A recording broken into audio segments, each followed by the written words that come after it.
30대가 되면 모든 게 달라집니다. 2025년 조사에서 30대 우울증 환자가 2020년 대비 69.8% 증가했습니다.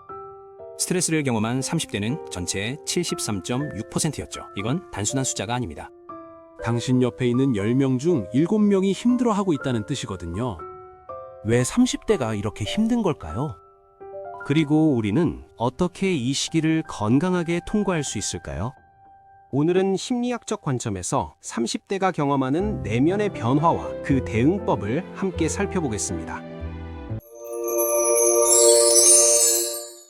30대가 직면한 첫 번째 심리적 과제는 정체성의 재정의입니다. 20대에 만들었던 자아상이 흔들리기 시작하죠. 나는 이런 사람이야 라고 믿었던 것들이 현실과 맞지 않는다는 걸 깨닫게 됩니다. 심리학자 에릭 에릭슨은 이 시기를 생산성 대 침체의 단계라고 불렀어요. 뭔가를 만들어내고 기여하고 싶은 욕구와 아무것도 하지 못하는 것 같은 무력감 사이에서 갈등하는 시기라는 거죠. 2024년 국민정신건강조사를 보면 흥미로운 결과가 나옵니다. 사람들은 정신건강의 중요성을 이해하고 있지만 정작 정신건강 서비스 이용 방법을 아는 비율은 24.9%에 불과했습니다. 알면서도 도움을 청하지 못하는 거죠. 이게 30대의 딜레마입니다. 힘든 걸 알지만 어떻게 해야 할지 모르는 상태예요. 그렇다면 어떻게 해야 할까요?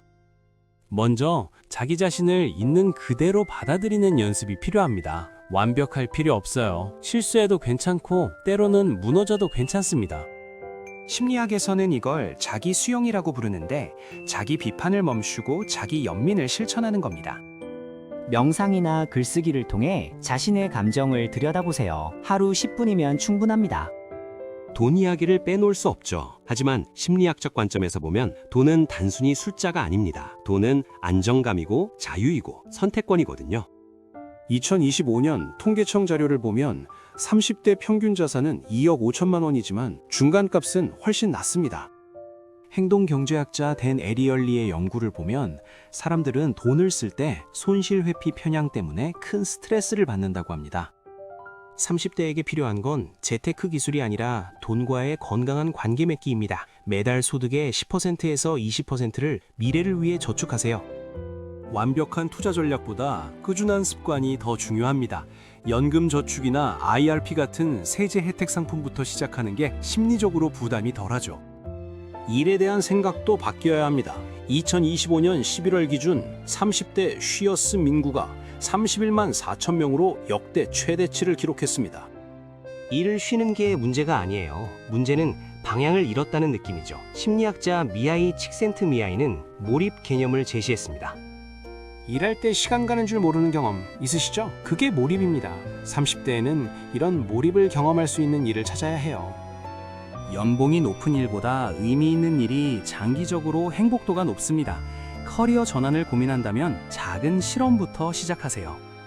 주말에 관심 있는 분야를 공부하거나 사이드 프로젝트를 시작하는 거죠. 실패는 데이터예요. 무엇이 나에게 맞지 않는지 알게 되는 과정이니까요. 관계에 대해 이야기해 볼까요?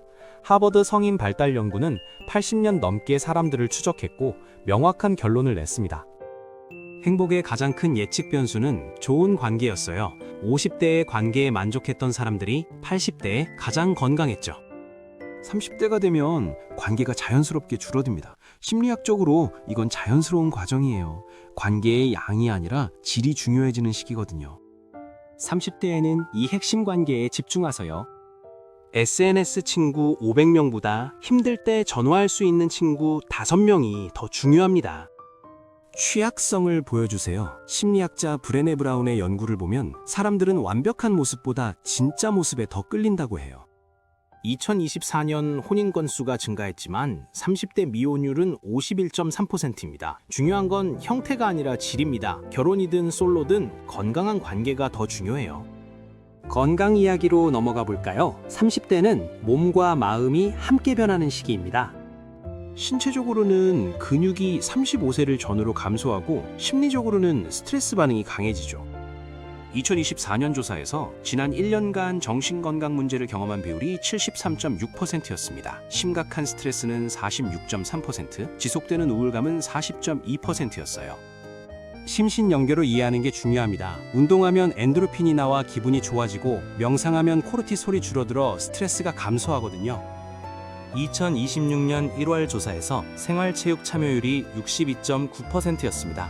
중요한 건 완벽한 루틴이 아니에요. 하루 10분 걷기, 계단 오르기, 스트레칭만으로도 충분합니다. 수면도 빼놓을 수 없어요. 하루 최소 7시간은 자야 합니다. 잠들기 1시간 전에는 스마트폰을 보지 마세요. 블루라이트가 멜라토닌 분비를 방해하니까요. 시간에 대한 인식도 바꿔야 합니다. 30대가 되면 시간이 빨리 가는 것처럼 느껴지죠. 새로운 경험이 줄어들면 뇌가 시간을 압축해서 기억하거든요. 해결책은 의도적으로 새로운 경험을 만드는 겁니다. 새로운 장소에 가고 새로운 사람을 만나고 새로운 것을 배우세요. 중요한 것과 긴급한 것을 구분하는 것도 필요해요. 대부분은 긴급한 일에만 매달리지만 정말 인생을 바꾸는 건 중요하지만 긴급하지 않은 일들입니다. 건강관리, 관계 맺기, 배움, 자기 성찰이 그렇죠. 마음 챙김에 대해서도 이야기하고 싶습니다. 마음 챙김은 지금 이 순간에 집중하는 겁니다. 과거를 후회하지 않고 미래를 걱정하지 않고 지금을 온전히 경험하는 거죠. 존 카바찐 박사의 마음챙김 프로그램은 우울증과 불안장애 치료에 효과가 있다고 입증됐습니다. 식사할 때 음식의 맛에 집중하고 걸을 때 발바닥의 감각을 느끼고 호흡할 때 숨을 관찰하는 겁니다. 의미를 찾는 자는 어떤 상황에서도 살아남을 수 있다고 했어요. 30대는 내 인생의 의미는 뭘까라는 질문을 하게 되는 시기입니다. 이건 위기가 아니라 기회예요. 의미는 거창한 데서 오지 않습니다. 누군가를 도와주는 것, 좋아하는 일을 하는 것, 성장하는 것, 사랑하는 사람과 시간을 보내는 것에서 찾을 수 있어요. 자기 연민도 실천해야 합니다. 크리스틴 네프 박사의 연구를 보면 자기 연민이 높은 사람들이 스트레스에 더 잘 대처하고 회복력이 높았습니다. 힘들었겠구나 라고 말해주세요. 친구에게 하듯이 자신에게도 다정하게 대하는 겁니다. 경계 설정도 필요해요. 30대가 되면 요청이 많아집니다. 다 들어주다 보면 내 시간이 없어요. 미안하지만 이번엔 어려울 것 같아 라고 말할 수 있어야 합니다. 경계를 설정하는 건 이기적인 게 아니라 자기 돌봄이에요. 성장 마인드셋도 필요합니다. 캐롤 드웩 교수의 연구를 보면 고정 마인드셋을 가진 사람은 나는 이런 사람이야 라고 생각하지만 성장 마인드셋을 가진 사람은 나는 노력하면 변할 수 있어 라고 생각합니다. 30대는 성장 마인드셋으로 전환하기 좋은 시기예요. 나는 원래 이래 라는 생각을 버리세요.